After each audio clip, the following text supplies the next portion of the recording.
Ibu bapak, saudari-saudara yang terkasih dalam Kristus,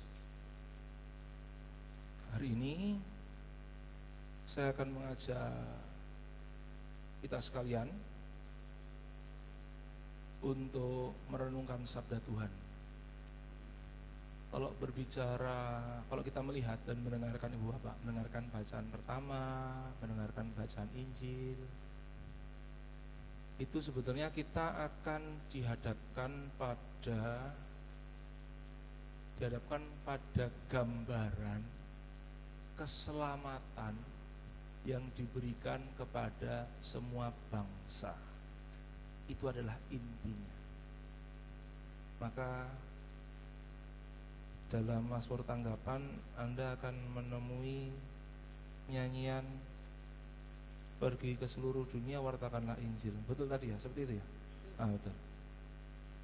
Meskipun saya ini kan pegang yang versi lama ya, saya agak lupa dari notnya bagaimana. Tapi kalau not yang lama kan pergi ke seluruh dunia wartakanlah Injil, kan seperti itu. Kita sudah hafal. Ya intinya seperti itu, baik dari bacaan pertama maupun bacaan Injil. Maka dalam bacaan Injil pun ya sama juga secara khusus. Di dalam Lukas yang kita dengar, ada bagian yang mengatakan seperti ini. Dan orang datang dari timur dan barat, dari utara dan selatan, dan mereka akan duduk makan di dalam kerajaan Allah. Dan di dalam kerajaan Allah ada siapa? Ada Abraham, Ishak, Yakub dan semua nabi ada di dalam kerajaan Allah. Tetapi kamu sendiri dicampakkan keluar. Ini sebetulnya berbicara juga mengenai orang Yahudi yang menolak kemesiasan Yesus. Orang Yahudi kan merasa karena kami keturunan Abraham, Ishak dan Yakub, yang mana Allah sungguh menjadi sahabat nenek moyang kami, tentulah kami diselamatkan.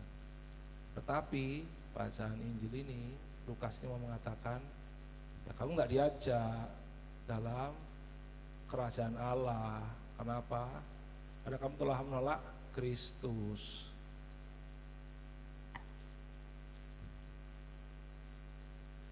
Tuhan, bukakan pintu kami, bukakan kami pintu. Aku tidak tahu dari mana kamu datang. Loh Tuhan, kami telah makan minum di hadapanmu, dan engkau telah mengajar di jalan-jalan kota kami.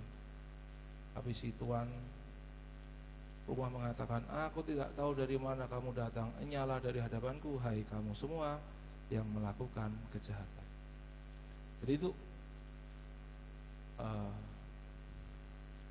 inti dari bacaan suci hari ini. Dan akhirnya keselamatan sampailah juga kepada bangsa di luar Yahudi. Karena ini kemudian keselamatan diberikan kepada bangsa-bangsa lain, yakni mereka yang menerima Kristus dan penebusannya. Dan kita yang dibaptis adalah orang-orang yang menerima itu. Tetapi kita diingatkan ibu bapak oleh bacaan Injil, juga diingatkan dengan keras bahwa jalan pintu ini, berjuanglah untuk masuk melalui pintu yang sempit itu.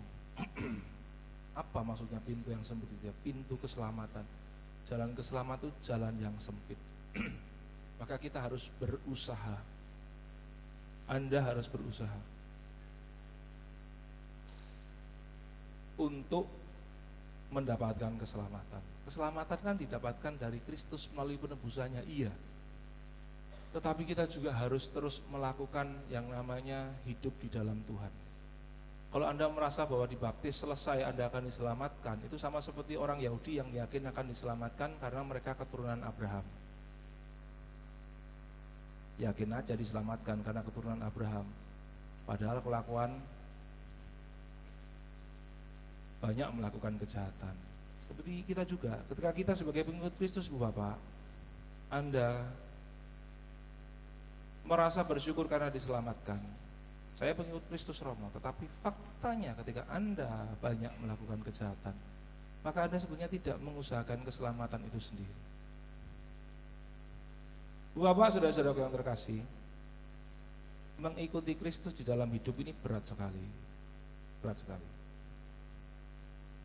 Maka ketika ada lelucon seperti ini, saya ini kan ceritanya, saya misa lah, setelah misa, sesudah misa lalu ada yang bilang seperti ini, ada gerombolan guru-guru muda. Saya misalnya di kota lain lah, bukan di Madiun cerita. Romo ini doakan Romo, doakan.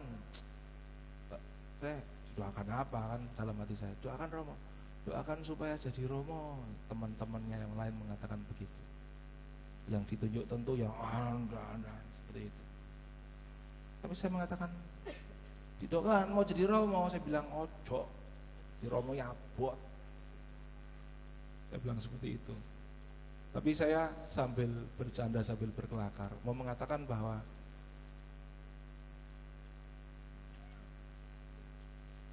mengikuti Kristus itu membutuhkan perjuangan dan berat.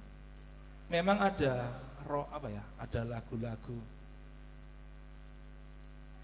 ada lagu-lagu atau suasana yang menggambarkan betapa gembiranya ikut Yesus.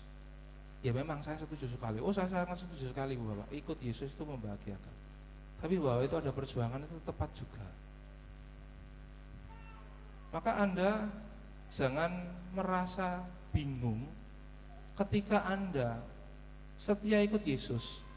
Tapi kok persoalanku akeh Romo, persoalanku kok akeh. Seperti itu. Banyak sekali orang seperti itu. Banyak sekali saya ini sudah setia ikut Yesus, berdoa, ekaristi setiap minggu. Memberi derma saya juga banyak loh Romo, misalnya. Dan orang kemudian masih bertanya juga, tapi kok saya mengalami masalah banyak bertubi-tubi Romo. Itu kenapa Romo?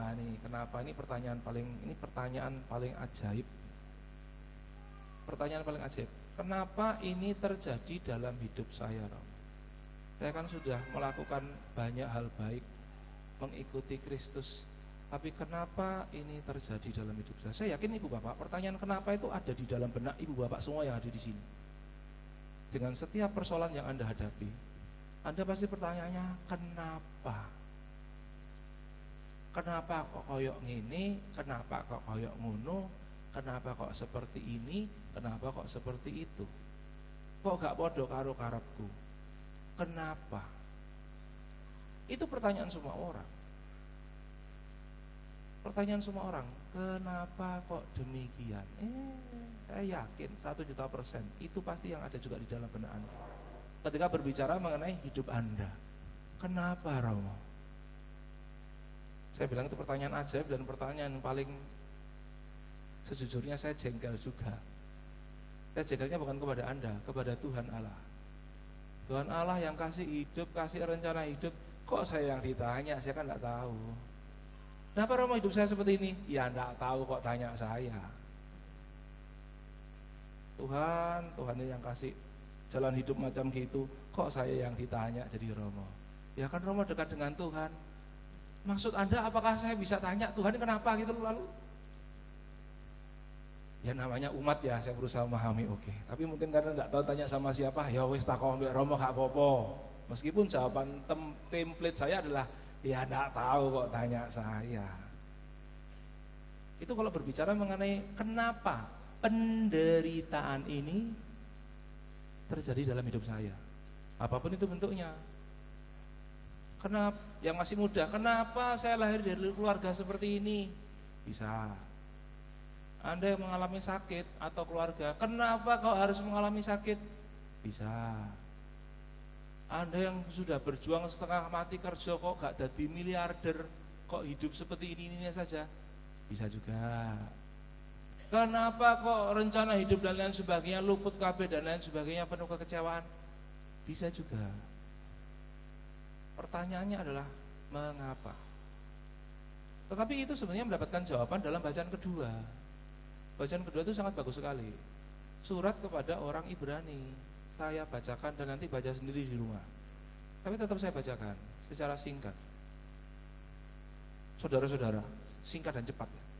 Jangan lupakan nasihat yang berbicara kepada kamu seperti kepada anak-anak. Hai anakku, jangan remehkan didikan Tuhan. Ada dengarkan baik-baik ini. Dan jangan putus asa bila kamu diperingatkan olehnya. Karena Tuhan menghajar orang yang dikasihinya. Salahe Anda minta dikasihi Tuhan, dihajar Anda. Dan ia menyesah. Menyesah itu menyiksa, mencambuk, disesah seperti Kristus.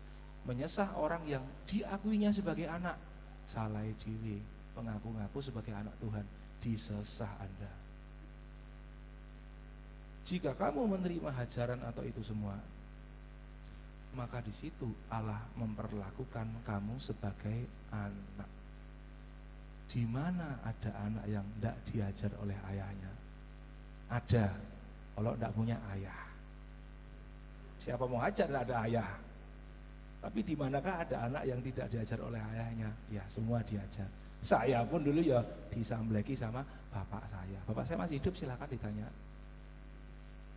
Memang tiap-tiap hajaran pada waktu diberikan, catat baik-baik, pada waktu hajaran itu ketika diberikan tidak mendatangkan sukacita, tidak mendatangkan.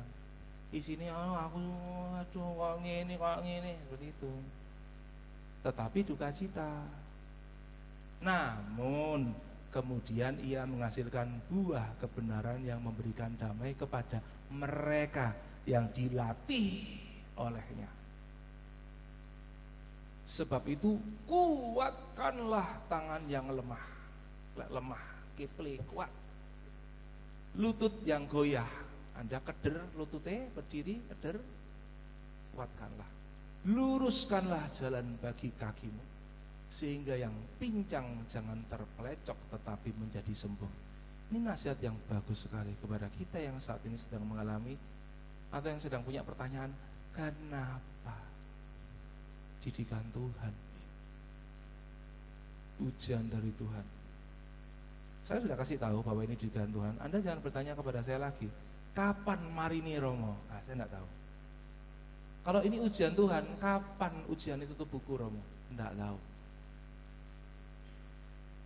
Tapi ini adalah sebuah permenungan terhadap hidup dan persoalannya. Dalam kacamata rohani, kita melihat ini sebagai sebuah didikan Tuhan.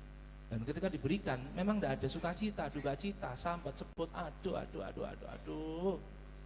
Cek kok remuke uripku. Pasti. Maka itulah kenapa dalam antifon pembuka itu seruan orang yang menderita. Tadi sudah saya bacakan kan, ingat baik-baik. Mazmur 86. Tak bacakan dan buka di rumah. Bapak tak kandhani mbuh di rumah apa ndak lho ya.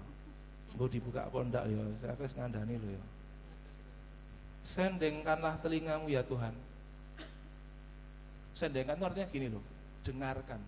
Sendengkanlah telingamu ya Tuhan dan dengarkanlah aku. Oh benar kan? Selamatkanlah hambamu yang berharap kepadamu. Kasihanilah aku ya Tuhan, karena kepadamu lah aku berseru sepanjang hari. Ini doanya kita semua